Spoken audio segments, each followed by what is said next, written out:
want to drink out of a very thick lip on a glass. But Diego has thinned that lip, opened it up, refined that shape.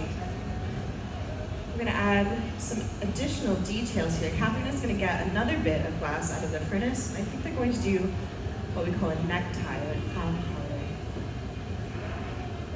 So straight from the furnace, the glass is as hot as it will ever be. Catherine can bring it over to Diego. They're gonna wrap it just around the bottom of the neck. Diego's gonna take his tweezers and twist this glass, and this creates a sort of ruffle effect. I haven't told you yet, but Diego's making an object called an ampollina. We have a lot of examples of these in the 35 Centuries Gallery, in the Venetian section or the lowland section of the museum. An ampollina is a vessel with a handle and a spout, much like a teapot.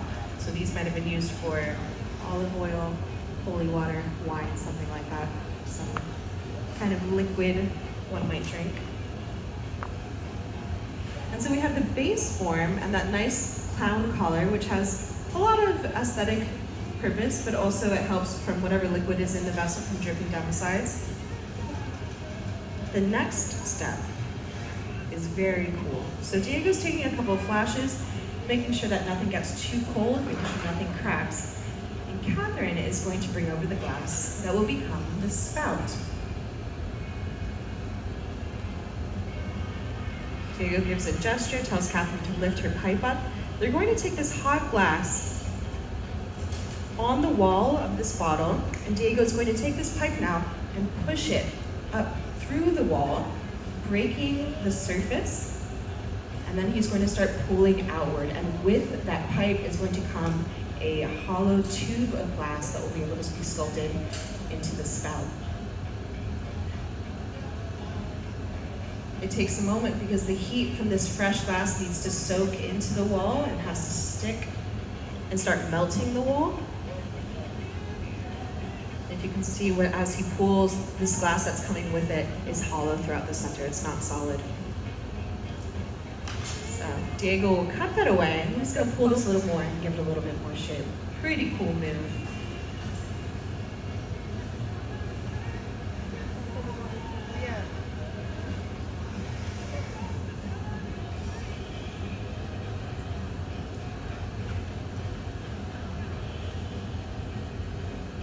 You can give that a little bit more length,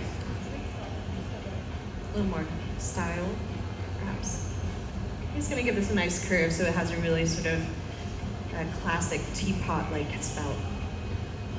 Now that area at the top was just what he needed to grab onto the glass, so they're going to break that off really quickly. Very nice, very cute.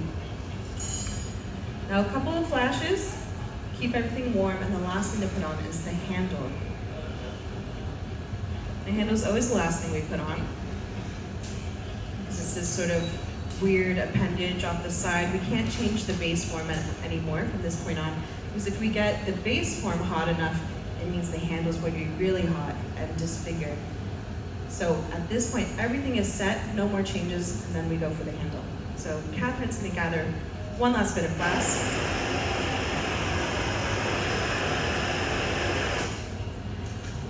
For that handle. You can see Diego has been using a torch throughout this process as well. We've got two torches up here. We've got what he just used. We call that a fluffy torch or a tiger torch. And then a secondary torch, which we call a hot torch. Hot torch can get up to temperatures about 4,000 degrees Fahrenheit. The fluffy torch is a really good way to spot heat different areas of the glass. When we're inside the reheating furnace, it's always a little hotter toward the back and a little colder toward the front because that's where all the heat's coming out of. So if we want to heat a little more toward the back without overheating the front, we can use that torch, and that helps introduce that heat back to the punty connection, which is very, very delicate. If Diego were to bump the pipe on the rails, say when he goes back and forth between the reheating furnace too hard, ever so slightly too hard, the whole thing could pop off. So you'll notice he's very, very gentle when he sets that pipe down on the rails.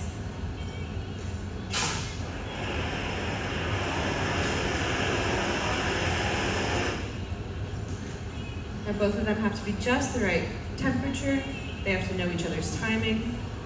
There's a lot of teamwork in glass. Those are the 3 T's. Diego's gonna stick that right across from the spout. Diego's getting fancy. He's gonna give this a little additional detail.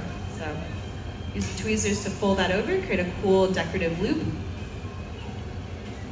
He's gonna grab that handle, give it a twist. Stick the landing. What do we think, folks? A beautiful piece. Bye, Diego. Really nice, Diego. So that handle you can see in the cameras is moving quite a lot still. He's got about one more heat, we would say, to refine, to finish the shape of that handle. It's not set just yet, but he's gonna take his time to do that. And in a moment, we're gonna take the ampollina, the ampolla, off of the pipe, and we're gonna put it away. Now it's going to go away into our reheating furnace, which is over here, 966 degrees Fahrenheit. Everything that we make today has to go into this box. At the end of the day, we turn the box off and it comes down slowly, about 100 degrees per hour, of course about 8 to 10 hours. It's a really important part of the process called annealing. The glass on a molecular level, it needs to release any molecular stress and strain and rearrange its molecules, so this isn't going to be in one piece tomorrow. If we let this cool on a table, it would be cool in about 10-15 minutes. It would drop down to room temperature, but it would be shattered. All the glass would break apart. Oh, just kidding, we're not done. We're gonna have Catherine's got an additional bit here, so they're gonna do a nice, I think, detail on the handle. A little extra something, something. Diego is doing so well. Diego's still in school. He's working here with us for the summer. He's got about 3 years of experience. We just, in general, say it takes about 4 to 6 years of experience to become a proficient glass blower. He's doing really, really great. He was our intern here last summer. And he's really been pushing himself, making really beautiful pieces, so that when he goes back to school, he can show off. He's been making really nice ampollinas lately.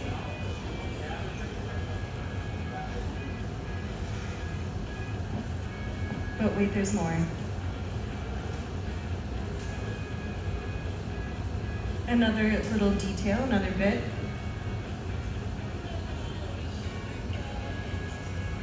You'll find with glass blowers, if everything's going correct, they'll just keep adding things until it goes wrong. So, this is good. This means everything's going really well. That's a nice detail. It's a little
expand and contract with rapid heat change. The boron in the glass gives this glass its name, which is borosilicate glass. Borosilicate glass is very clear, very optically clear. So this glass was originally invented for its clarity for things like telescope mirrors and microscope lenses. But eventually the scientific community got a hold of this glass and started using it for their scientific laboratory wear.